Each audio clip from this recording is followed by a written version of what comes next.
High Commissioner of India to Nigeria, Sri G. Balasubramanian, Joint Secretary at the External Affairs Ministry, Sri Sevilanai Mude,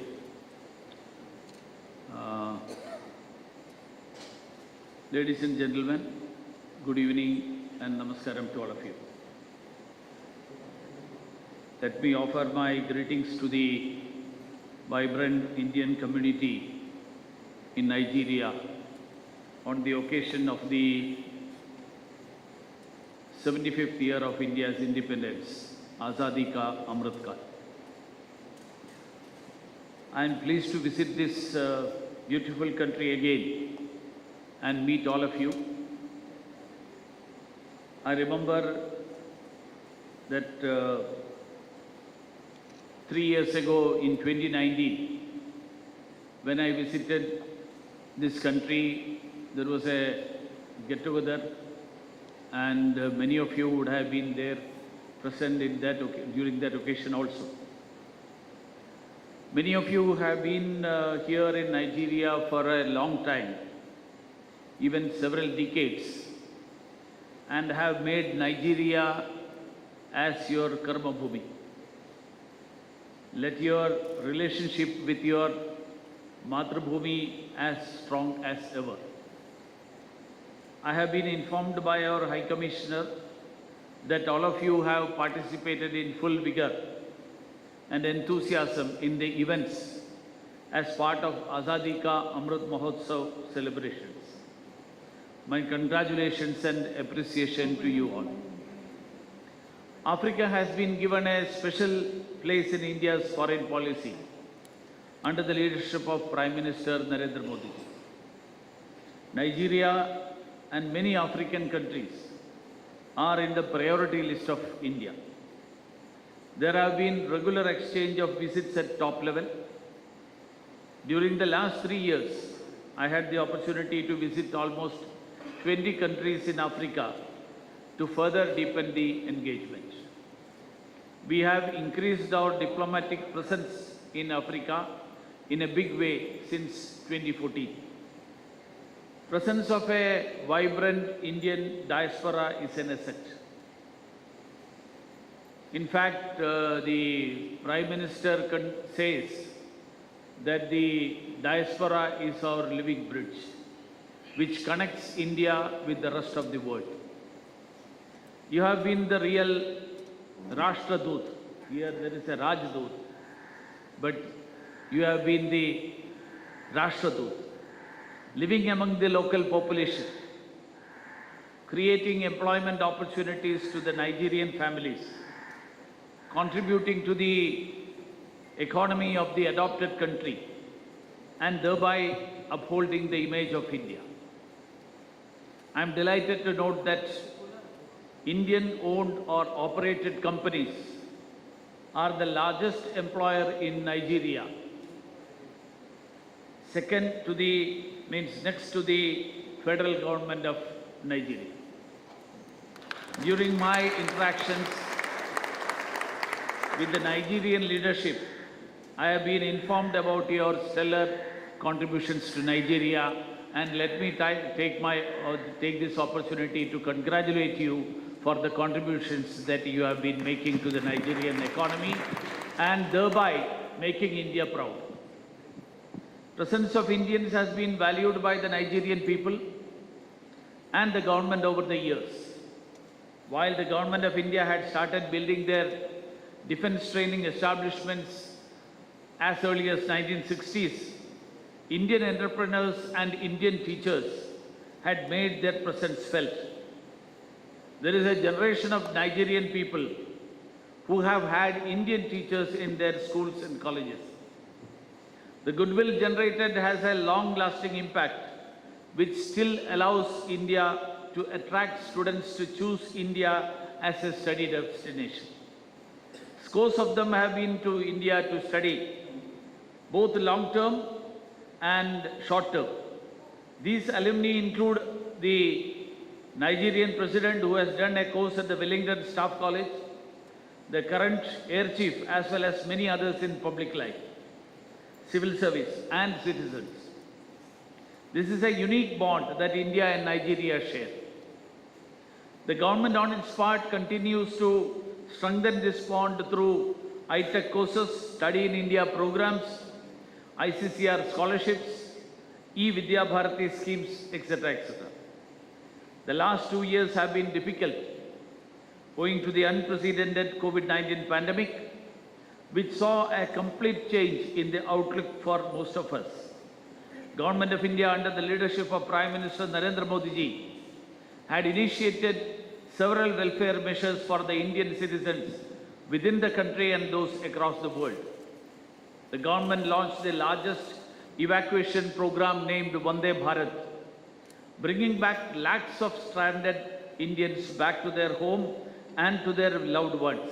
I am aware that around 8,000 Indians in Nigeria have also availed of this facility. This was followed by the largest vaccination program that India has ever seen, which still continues. Made in India COVID vaccines are being administered to our citizens free of charge. Under this program, more than 207 crore vaccinations have been administered till now. When many nations were looking forward, looking inward in their response to the pandemic, Prime Minister Modi ji realized that it was a universal problem and had to be tackled together. That's why the Prime Minister mentioned that during the time of the pandemic, that the pandemic doesn't observe geographical boundaries. And he gave the motto of one world, one health. The issue of the pandemic will have to be resisted through a global effort. It has to be contained by the united efforts of the whole world. India shared the vaccines with many countries, including Nigeria, under Vaccine Maitri. India has always been termed as the pharmacy of the world, and we proved it once again. Since the livelihoods of the people were affected, the government also provided free ration and free treatment of corona-affected people across the country. Again, when our citizens were stranded in the war between Russia and Ukraine, Prime Minister Modi launched the Operation Ganga, which saw the fastest evacuation of all Indian students and citizens in the 2-week intensive operation. Around 22,000 students were brought back, and Mr. Balasubramaniam was directly involved. I can say you can be proud that you have a High Commissioner here who has been directly involved in the Operation Ganga plans. Friends, I also want to update you of the developments that are taking place in India. Over the past 8 years, India has been making rapid strides in many spheres, be it ease of living, quality of life, ease of employment, quality of education, ease of doing business, quality of travel, quality of products, etc., etc. The Prime Minister, when he took over in 2014, he said, this government is with the motto, will work with the motto of Sabka Saath, Sabka Vikas. 2019, when he came back, when he was re-elected with a larger mandate, he said that the government has to work with the motto of Sabka Saath, Sabka Vikas, but we are going to add one more word with that, and that is Sabka Vishwas. The government will gain the confidence of every section of Indian society. And last year, when he addressed the country from the ramparts of the Red Fort on the Independence Day, he said that we are going to have the 75th year of India's independence. So we are going to have the Mahotsava of Azadi, celebrating the Azadi. But celebrating Azadi doesn't mean celebrating the achievements. Of course, we have achieved a lot. We have progressed a lot.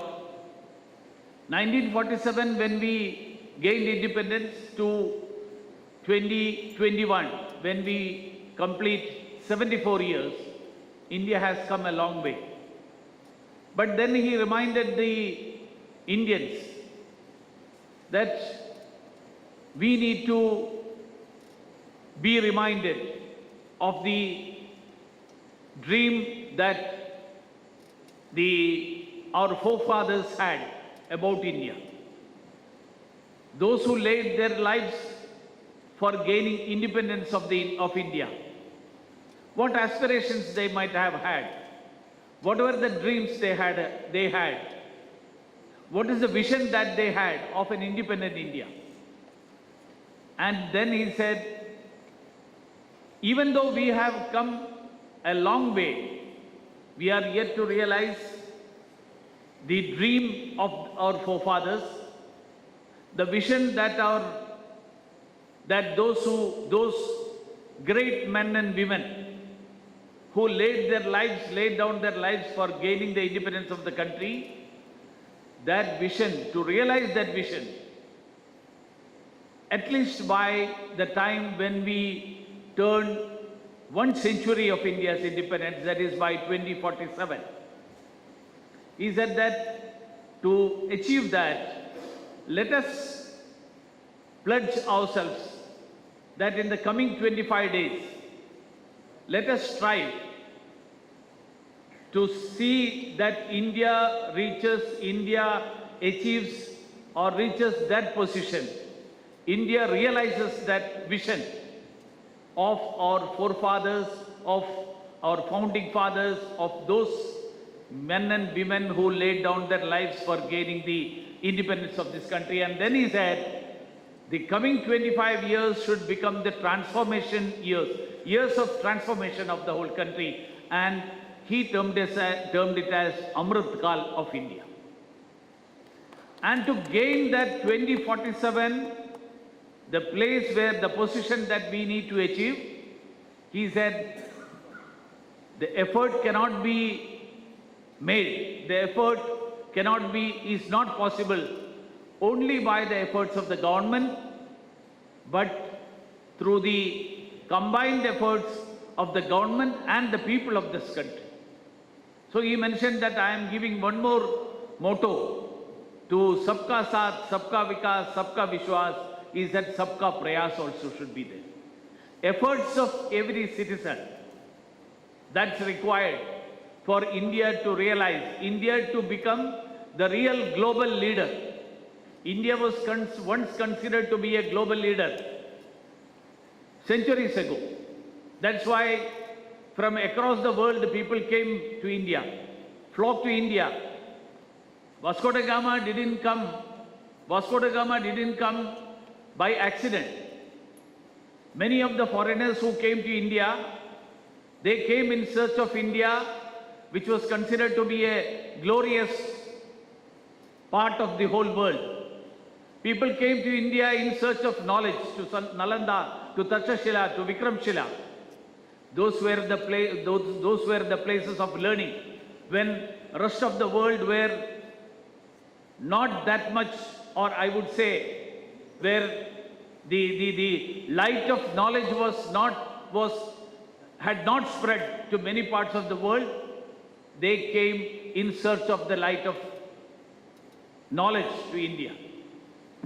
So India was a place, or was considered to be Vishwaguru, the global leader in the present terminology. So we need to reach that position of global leader. So the coming 25 years has to be a period of transformation. And that transformation, which can be termed as Amrit Kal, through that 25 years, every citizen of India, whether they are in the boundaries of India or abroad, like people like all of you who are assembled here, it should be the combined efforts of all of us that we realize to realize the dreams of our forefathers. So the government schemes like Atmanirbhar Bharat, Make in India, Digital India, Startup India, Stand Up India, and various other schemes like Beti Bachao, Beti Padhao are milestones in making India self-reliant. While the GEM portal, the Jan Dhan Yojana, Aadhaar and digital transactions through smartphones have brought about transparency in financial dealings. The government diligently worked on implementing the various policies and to ensure that the delivery reached the intended and to the last deserving person. In spite of the shocks in global economy, India continues to grow robustly. The current GDP stands at $3.12 trillion US, making it the fifth largest economy of the world. We are firmly on the path of becoming a $5 trillion economy by 2025. In 2021, India received a record $81.72 billion US in foreign direct investment. In 21-22, FDI has hit another new high of 83.57 billion. For the first time, Indian exports of goods and services reached over 400 billion in 2021-22. As a result of the many positive initiatives by the present government, hundreds of archaic laws have been dispensed with. India's global ranking for doing business with India has moved up significantly to 63. Because compliance, in the name of compliance, every individual, not only businessman, every citizen is put to a lot of hardships. Unnecessarily compliance. That's why the government is now trying to make ease of living, not only ease of doing business. Ease of doing business should result in ease of living. That's the aim of the government. And for that, archaic laws which has not been used at all for decades, still that rules are there. And what is it used for? It sometimes come handy for somebody if somebody wants to trouble somebody else. That is how it is being used. That is how it has been used. So the government has now decided that all such archaic laws which has not served any purpose, that has to be done away with.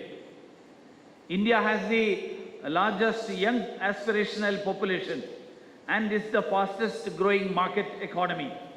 Nearly 65% of our population are of 35 years or below age group. Education has been a priority of the government.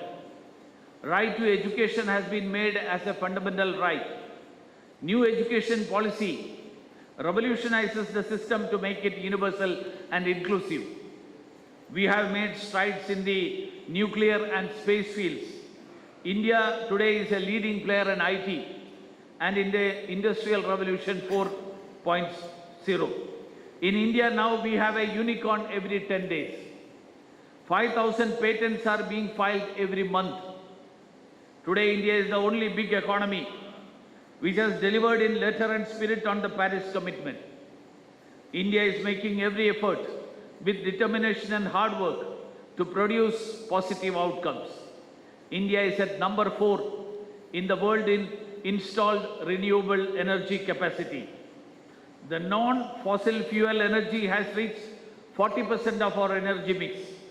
Our massive LED bulb campaign is reducing emissions by 40 million tons annually. Use of neem-coated urea has led to increased nitrogen use efficiency and decreased soil and water contamination. Ethanol blending of fuel has lowered the carbon emission by 192 lakh tons in the last 8 years. India's solar capacity has grown by 18 times in the last 8 years. India is now recognized by the world as a force for good, working for universally accepted global commons. In line with this, our government has launched important initiatives like the International Solar Alliance, Coalition of Disaster Resilient Infrastructure, and One Planet, One Health for the global community. India has emerged as a first responder in the crisis situation. With a clear focus on multilateralism and primacy of the UN Charter, India navigates her foreign and security policy with dignity and confidence as she engages with diverse partners across various groupings. Her Neighborhood First, Act East and Link West and Africa for Africans policies provided her the effective fulcrum for mutually beneficial partnership. India is shining at every front, and India has shown that democracy can deliver. That is a great message that India is giving the world. Many parts of the world, there is a belief that democracy is not an ideal system of governance which delivers good for the people of that country or of the world at large. But India has proven that democracy can deliver, and India has proved that it has delivered. And the Prime Minister, as the Prime Minister says, generally people say that India is the largest democracy in the world. The other day Prime Minister said, we shouldn't be saying merely that India is the largest democracy, but India is the mother of democracies. Because it is from India that democracy emanated centuries ago.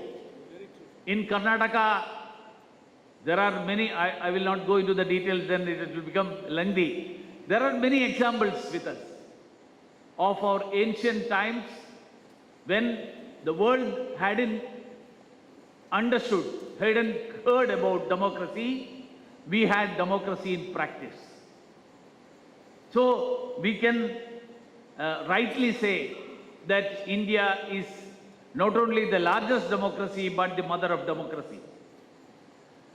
Friends, you must have heard the Prime Minister's Independence Day address this year, at least some of you. Or you might have had the occasion to go through that.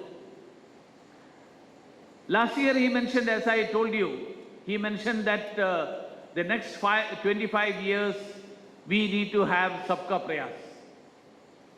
So that was the motto. But this year when he addressed the country, the world, from the ramparts of the Red Fort, he outlined the roadmap for that Sabka Prayas. How India should progress, how Indians should be involved in that efforts by everyone.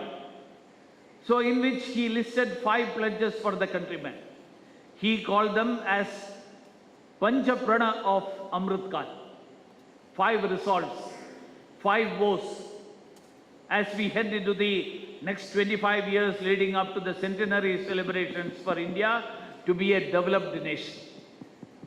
The first vow is for the country to move ahead with a big resolve. Every Indian needs to resolve to make India a developed nation, because now we are considered among the developing nations. So we need to make India a developed nation by the century when India completes the centenary of India's independence. We should not settle for anything less than that. The second resolve is to get rid of ourselves from all traces of colonial mindset and slavery from all corners of our hearts. The third resolve is that we should feel proud of our heritage and legacy, our roots. The fourth resolve is unity and integrity. Ek Bharat, Shreshth Bharat. As a nation, we need to ensure that we are united. And finally, the fifth prana or the resolve is a sense of duty among citizens and duty towards the nation. Going forward, each one of us need to follow this and make every effort to build a new nation. In the same speech, Honorable Prime Minister also mentioned that the world is facing a severe crisis due to the conflicts caused by the attitude of one-upmanship, which is the main reason for all tensions. I don't need to elaborate. You are all aware of the situation across the world. India has the wisdom to resolve this. We have been on the path of collective good and individual good, not only for our people, but the world by believing in Sarve Bhavantu Sukhina, Sarve Santu Niramaya. It's ingrained in our values that we will pray that may all be prosperous and happy. May all be free from illness. May all see what is auspicious and may no one suffer. This has been the prayer that Indians had not after independence but since centuries. So it's our heritage to care for the happiness and good health of all. So friends, before concluding, let me tell you, or let me inform you that I am impressed, really impressed, that members of the Indian diaspora has made a name for itself and the country in Nigeria. And let me congratulate you once again for that. In the course of your journey, I would urge you to take big strides that bring name and fame to Mother India. I appreciate each one of you who have come here. Please keep constructing the strong bridge of relationship and friendship as you all have been doing. My best wishes. Thank you. Vande Mataram. Thank you, sir. Thank you for your valuable thoughts and remarkable speech. Now we come to another important part of the program,